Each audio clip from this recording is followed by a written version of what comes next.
Hey guys, what's going on? John here from What's Spinning, coming at you today with a vinyl update. Yep, it's been months and I really honestly wanted to wait until I had a nice big stack like I do to show off and show you guys the newest additions to the collection. And I figured that now would be the perfect time to do it since record store Black Friday sales are behind us. Let's chat about the new additions to the collection. Okay, first off, I got a couple of 7 inches for Black Friday. First off, we have a nice one from New Pornographers. Haven't spun this just yet. It's a non-album single. It's called Stand Up. I pick up like everything that the Pornographers put out, and there's also another demo on here, Fade Baby Fade into the City of Lovers. It's a little, just very basic black 7-inch, like I said. Gotta love them New Pornographers. And up next, also in the world of 7 inches, this one I was actually really, very fascinated by, and I had to get out there and get it. It would be the 7-inch single for Slipknot's Unsainted. It also has All Out Life on here. I gave a very positive review to the new Slipknot album earlier this year, and honestly, I had to get my hands on this mostly because I thought that it was a crime not to have All Out Life on the new Slipknot album. Really pissed me off, kind of, to be honest. But it's a picture disc. It looks friggin' awesome. Both sides look insane and morbid and bloody and disgusting. And yeah, I'm just really glad to have this in the collection. Now, honestly, especially this year, I don't know why, but a lot of the record store day Black Friday exclusives weren't really reeling me in at least as much as they usually are.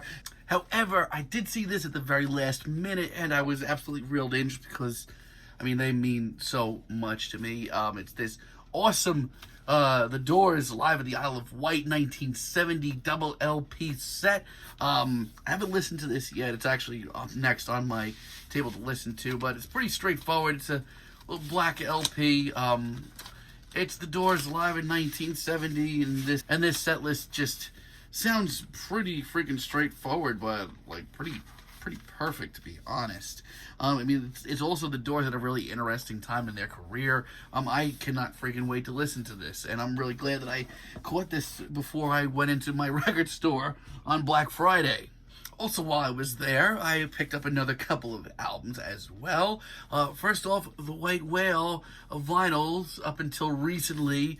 Hell yeah, it's finally back on vinyl. I'm kind of pissed because I used to be a Vinyl Me Please member for many years. I'm not anymore, so I didn't get the exclusive on that. But still, the fact that this is finally back on vinyl is just so big.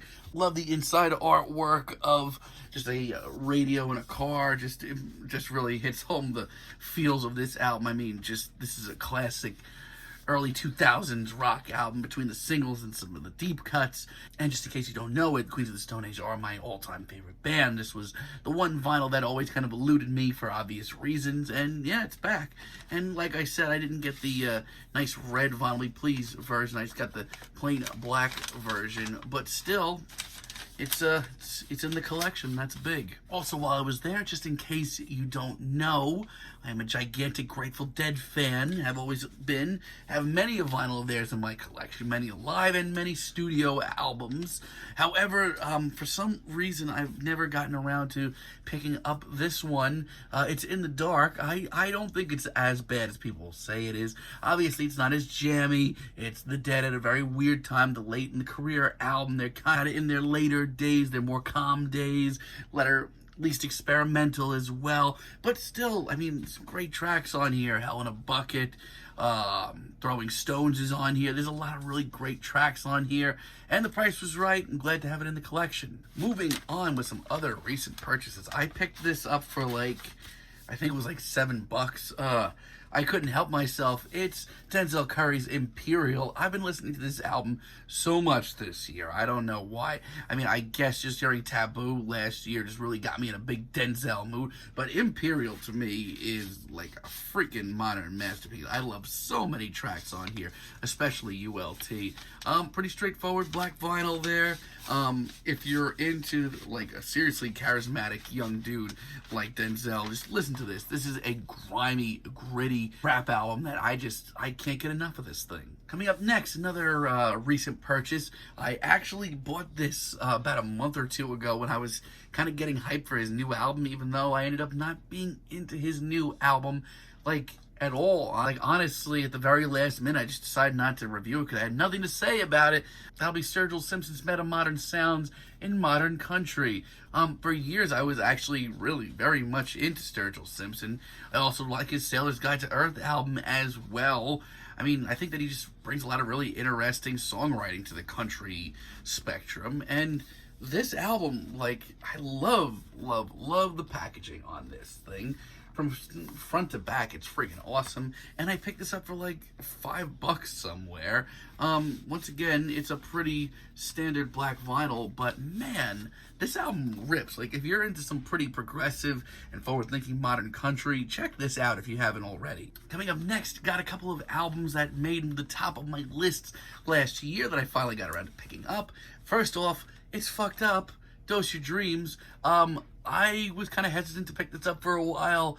I hate getting some double LPs sometimes because they do tend to get very pricey very quick.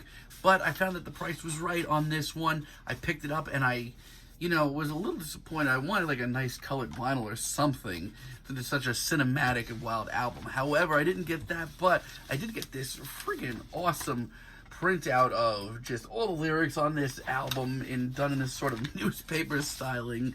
It is freaking great, and this album sounds so damn good on wax. I love this album still. I think it's one of Fucked Up's more progressive and actually like genre hopping. Like, they cover a lot of bases on this album.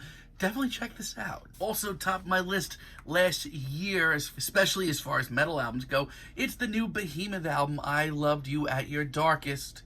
This is a freaking awesome find. I found this at like FYE or something, but apparently somebody dropped it. There is a little bit of a chip right there, but it went down from like $60 to like 20, so I absolutely picked it up. The packaging on this is absolutely incredible. It's this very nice orange LP. There's like a 30-page booklet with some pretty ridiculous artwork in there as well. And it's Behemoth. You're going to get the ridiculous symbolism everywhere. And just the artwork and the attention to detail is just incredible. Not to mention, this album rules. Like, I know a lot of people kind of downplayed it, but I feel like, no, it's not as good as like The Satanist, but it's one of Behemoth's more human albums, and it makes for a lot of really interesting moments like Bartzabel and honestly some of Behemoth's catchiest work to date. This thing rules. Rounding this up, I've got a couple of albums quick that I picked up because they're some of my favorites of this year. First off, rap project of the year probably for me. It's Mr. Freddie Gibbs and Mr. Madlib with Bandana. Yeah, I don't think it's as instantaneous or maybe as catchy as like Pinata or anything like that. But when you like really like separate what they're doing here, like think about what it is that they're doing. They are pushing themselves to the absolute outer limits of what Freddie Gibbs and what Madlib can do, and the result is wild and staggering and really exciting and genuinely eccentric and weird, but also really fun, and I can't say enough good things about it. Yep, it's a straightforward black vinyl, but that's okay. It is just such a great rap album and easily my favorite of the year so far. Nothing bad to say about it at all. Up next, one of the most beautiful and chilling and haunting art pop and art rock albums that you're going to hear all year. This one's like really powerful. It's the Quanta series by Kareen. Love this album up until I heard the FKA Twigs album a couple of weeks ago. I thought this was the strangest and artsiest album that I'd heard all year. It is so dreary. It is so like unbelievably romantic at times and just dark and twisted. And oh man, I'm so happy I have this in my collection. It's a great little collection. Tracks like Ever is on here, and it's a very beautiful pink vinyl with an etching on the fourth side, which is kind of hard to see, but it is there. If you haven't listened to this yet, and are into some very weird, dark, dreary art pop, definitely give this a listen. Coming up next, one of the better metal albums I've heard this year. They just keep pushing it. It's Full of Hell, it's Weeping Choir. I just continue to feel like these guys are just fearless in metal. They just keep pushing forward and changing their sound and not saying no to anything. This album rips. This album is completely bizarre and wild at times. There's some crazy like industrial works here and there, and some of like the backing vocals are just so awesome. Yeah, it's a pretty standard black vinyl, but man, this is one of the most exciting metal albums I've heard all year. Up next, Alex G's House of Sugar. This was a shock to me. I honestly thought that Alex G, at least for me, kind of peaked with his Rocket album a few years ago.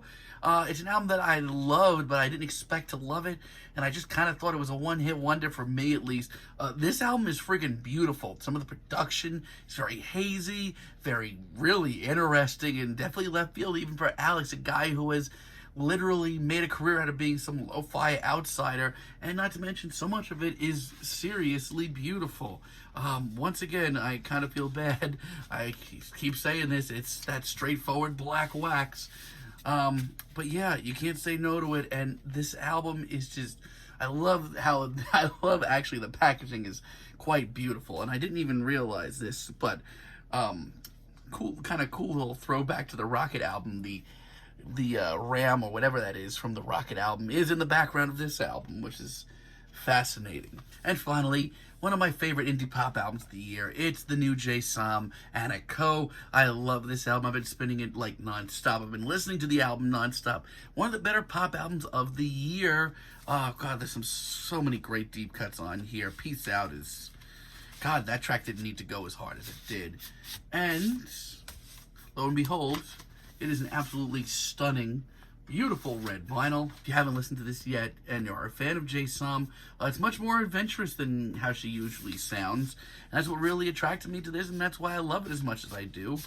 Definitely look out for that when I put out my year-end lists. Well, there you have it, guys. This has been my vinyl update. I'm going to try and do this once every 3 and 4 months or so. If you like the video, be sure to give us a like, give us a subscribe, and let me know if you want to see more of these kind of videos in the future. Until next time, have a great day, guys.